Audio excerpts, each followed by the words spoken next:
Գերաշնոր Սրբազան հայր, հարգելի գործընկերներ, սիրելի ընկերներ և հյուրեր։ Այսօր նշում ենք հայ իրականության մեջ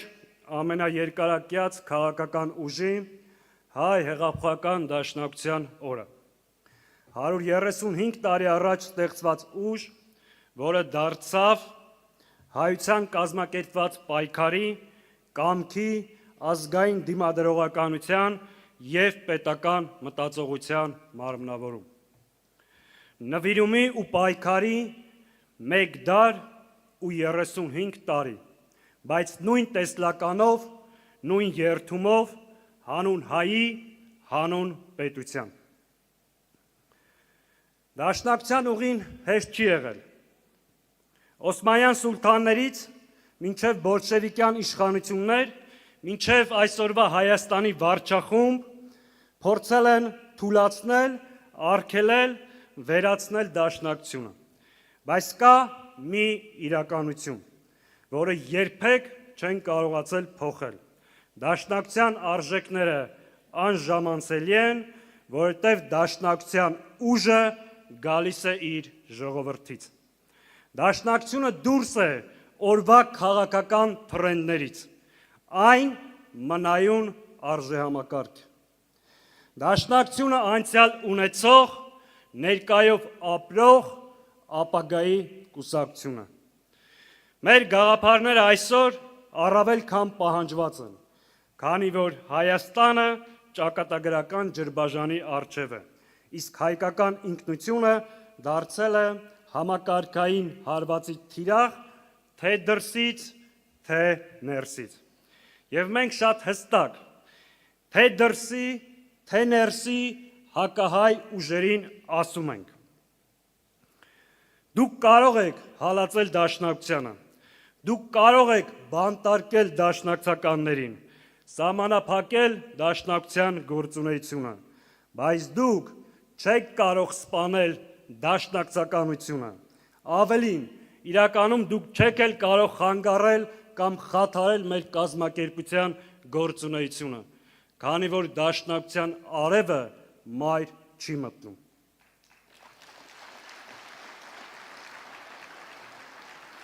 Սիրելի հայրենակիցներ, գիտեմ, այստեղ չենք հավաքվել միայն անցյալը արժևորելու, այստեղ ենք առավել շատ ներկայի ու ապագայի մասին խոսելու և լուծումներ առաջարկելու։ Նախ ներկայի մասին։ Բոլորիս համար պարզ է, որ Հայաստանը և հայ ժողովուրդը ապրում է իր պետության պատմության ամենածանր և վճռորոշ ժամանակահատվածներից մեկում։ Ալիևը և Փաշինյանը փորձում են մեզ կանգնեցնել ընտրության առաջ, ինքնասպանություն, թե կապիտուլյացիա։ Այդ զույգը մեզ փորձում է համոզել, որ անկախ Հայաստանը ունենալու համար պետք է առաջնորդվել Ադրբեջանի գծած սահմաններով, թելադրանքով ու պայմաններով։ Մեզ առաջարկողը ոչ թե խաղաղություն է, այլ շարունակական զիջումների դիմաց զինադադար, որտեղ մեր բոլոր ուժի աղբյուրները և վերականգնվելու հնարավորությունները հետևողականորեն ոչնչացվում են։ Մեր անվտանգության համակարգը քանդվում է ոչ թե նորով փոխարինելու, այլ անվտանգության նոր խնդիրներ ստեղծելու դիտավորությամբ։ Մեզ ստիպում են դադարել հավատալ, որ Հայաստանը երբևէ կարող է լինել ուժեղ։ Մեզ ստիպում են նույնիսկ մոռանալ մեր հաղթանակների մասին, վերածննդի մասին և այլևս չերազել դրա ուղղությամբ։ Մեր ինքնության սյուները, եկեղեցի, պատմություն, ազգային խորհրդանիշեր ներկայացում են որպես անցյալի բեռ, որոնցից պետք է հրաժարվել։ Այդպես էին վերաբերվում նաև Արցախին։ Ահա սա է Նիկոլ Փաշինյանի առաջարկած իրական Հայաստանը, որը փաթեթավորել են 4-րդ հանրապետություն անունով։ Նրանց պատկերացրած նոր Հայաստանի Հանրապետության մոդելը հետևյալն է. պետություն, որը պետք է ունենա Ադրբեջանի պահանջած սահմանադրությունը, պետություն, որը հրաժարվում է իր անցյալից, իր ժառանգությունից, իր ժողովրդի հավաքական իրավունքներից, պետություն, որը պետք է ունենա սահմանափակ զինված ուժեր, իր տնտեսությամբ, անվտանգությամբ, ամբողջությամբ կախված լինի Ադրբեջանի և Թուրքիայի կամքից։ Եվ այս իշխանությունը պատրաստվում է ժողովրդին օգտագործել որպես գործիք իր այս հրեշավոր ծրագրերը լեգիտիմացնելու համար։ Արտաքին այս պահանջները իշխող վարչախումբը փորձում է դարձնել ներքին առաջարկ։ Թուրքիայի ու Ադրբեջանի բանաձևերն ու պահանջները վաղուց այլևս դարձել են ՔՊ-ի նախընտրական ծրագիր և այս կառավարության գործունեության տեսլական։ Սիրելի հայրենակիցներ, սա մարտահրավեր է մեր ողջ ժողովրդին, ողջ քաղաքական դաշտին և բոլոր դերակատարներին։ Փաշինյան Ալիև ծրագրերը ձախողելու համար ժամանակն է ստեղծել համահայկական և համազգային ոճի ճակատ։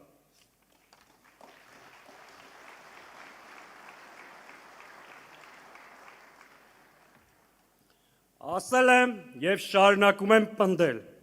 Հայաստանի անկախության, ինքնիշխանության հիմնական սպառնալիքը անձամբ Նիկոլ Փաշինյանն է, նրա հեռացումը կամ վերարտադրության կանխումը ազգային անվտանգության հարց է։ Սիրելի հայրենակիցներ, իրավիճակից դուրս գալու այլընտրանք կա, բայց նախ պետք է կանխել այս ռեժիմի վերարտադրությունը, ապա սկսել Հայաստանը վերակառուցելու ծրագիր։ Որն է այս ռեժիմի հակահայտ ծրագրի այլընտրանքը։ Դաշնակցության առաջարկը հետևյալն է. կառուցել նոր որակի ազգային պետություն, որը կլինի մրցունակ և ուժեղ։ Մենք ունենք առաքելություն ուժերը միավորելու, հավատը վերականգնելու և ուժեղ Հայաստան կառուցելու։ Հայաստան, որը ապրում է խաղաղության մեջ, բայց և պատրաստ է պաշտպանել իրեն։ Հայաստան, որը առաջնորդվում է ազգային շահերով և տեր է իր ազգի հավաքական իրավունքներին։ Հայաստան, որը վստահ է իր ուժերին, հպարտ իր պատմությամբ և վճռական ապագայի հարցում։ Հայաստան, որի հիմքը արդարությունն է, արժանապատիվ կյանքը և ազգային ինքնությունը։ Մեր առաջարկը սկսվում է Հայաստանի ուժեղացումից։ Ուժեղ Հայաստան նշանակում է անվտանգ Հայաստան, ոչ թե գերեզմանային խաղաղություն, այլ զսպման վրա հիմնված անվտանգություն,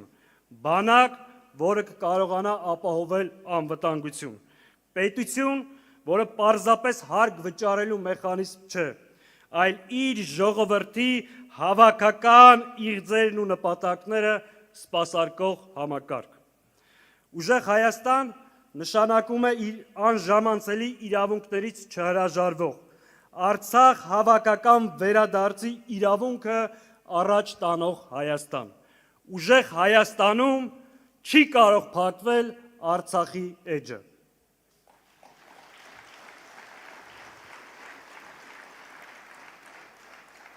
Ուժեղ Հայաստան նշանակում է հայկական շահերից բխող արտաքին քաղաքականություն, որտեղ Հայաստանը սուբյեկտ է, ոչ թե հանձնող կամ կցորդ։ Ուժեղ և մրցունակ Հայաստան նշանակում է արդար բարեկեցիկ պետություն, պետական ինստիտուտներ, որոնք չեն սպասարկում մեկ անձի քմահաճույքները, դատարաններ, որոնք չեն վախենում արդարադատություն իրականացնելուց, ուժային կառույցներ, որոնք չեն վերածվում զինված բանդաների։ Հայաստան, որտեղ հայ առաքելական Սուրբ եկեղեցին ունի բացառիկ դերակատարություն և չի հալածվում թրքահպատակ վարչախմբի կողմից։ Պետություն, որտեղ սոցիալական արդարությունը առաջնային է և հասարակություն, որը իսկապես ազատ է։ Ուժեղ Հայաստան, նշանակում է ինքնության պաշտպանություն։ Դաշնակցությունը ասում է, ինքնությունը ուժի աղբյուր է, ոչ թե բեռ։ Մեր առաջարկած այլընտրանքը հստակ է։ Ազգ, որը չի ընդունում պարտությունը որպես դատավճիռ, պետություն, որը չի զիջում իր կենսական շահերը։ Սիրելի հայրենակիցներ, 35 տարի առաջ Դաշնակցությունը վերընձուղվեց հայրենիքում ու կոչ ուղեց իր աշխարհասփյուր ընկերներին դեպի երկիր։ Այդ կոչը դարձավ մի ամբողջ սերնդի նշանաբան ու կարգախոս։ Այսօր մեր հայրենիքը կրկին տագնապի մեջ է։ Ուրեմն Դաշնակցության կոչը նույնն է՝ չհիասթափվել հայրենիքից եւ չլքել այն, ոչ թե հեռանալ, այլ վերադառնալ, ոչ թե համակերպվել, այլ պայքարել, ոչ թե հանձնվել, այլ փոխել եւ թերթել այս ամոթի խայտառակ էջը եւ ստեղծել կենսունակ ու ուժեղ Հայաստան։ Խոսքս ուղղում եմ իմ դաշնակցական ընկերներին։ Նախ շնորհակալություն յուրաքանչյուր դաշնակցականի իր արժանապատիվ կեցվածքի, իր պայքարի, իր անմնացորդ նվիրումի համար։ Սկսած մեր երիտասարդական միությունից, ուսանողական միությունից, մինչև տարածքային կազմակերպություններ։ Շնորհակալ եմ մեր աշխարհասփյուր կառույցին մշտապես հայրենիքի եւ մեր կողքին լինելու համար։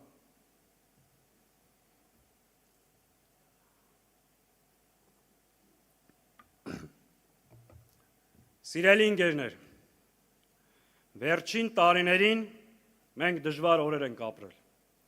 Մեծ կորուստներ ենք ունեցել։ Մենք կորցրել ենք մեր հայրենիքի մի մաս։ Մենք կորցրել ենք մեր ընկերներից շատերին։ Այսօր մենք ընկերներ ունենք Ադրբեջանի բանտերում։ Այսօր մենք ընկերներ ունենք Հայաստանի բանտերում։ Միշտ հիշեք, մեզ իբրև ազգային ուժ հալածում են ոչ միայն մեր անցյալի եւ ներկայի համար, այլ ապագայում մեր գործունեությունը եւ դերակատարությունը չեզոքացնելու համար։ Մենք մնացել ենք Հայաստանի թշնամիների, ներսի եւ դրսի թշնամիների կոկորդին։ Մեր բեռը մեծ է, պատասխանատվությունը անչափելի։ Մենք պատասխանատու ենք մեր 135-ամյա կենսագրության առաջ, մեր նահատակ ընկերների առաջ, մեր հայրենիքի եւ պետության առաջ։ Հետևաբար, մենք սխալվելու, հոգնելու, դանդաղելու, նահանջելու տեղ չունենք։ Եվ ես ձեր բոլորի անունից, Հայաստանի կազմակերպության անունից հայտարարում եմ, որ առաջիկա պայքարում հայ հեղափոխական դաշնակցությունը ունենալու է առանցքային դերակատարություն։ Մենք ունենք մրցունակ թիմ, պահանջված ծրագիր, կամք եւ վճռականություն գետնի վրա, ասֆալտի վրա կռիվ տալու, հակազդեցություն ձևավորելու եւ այս չարիքի իշխանության վերարտադրությունը կանխելու համար։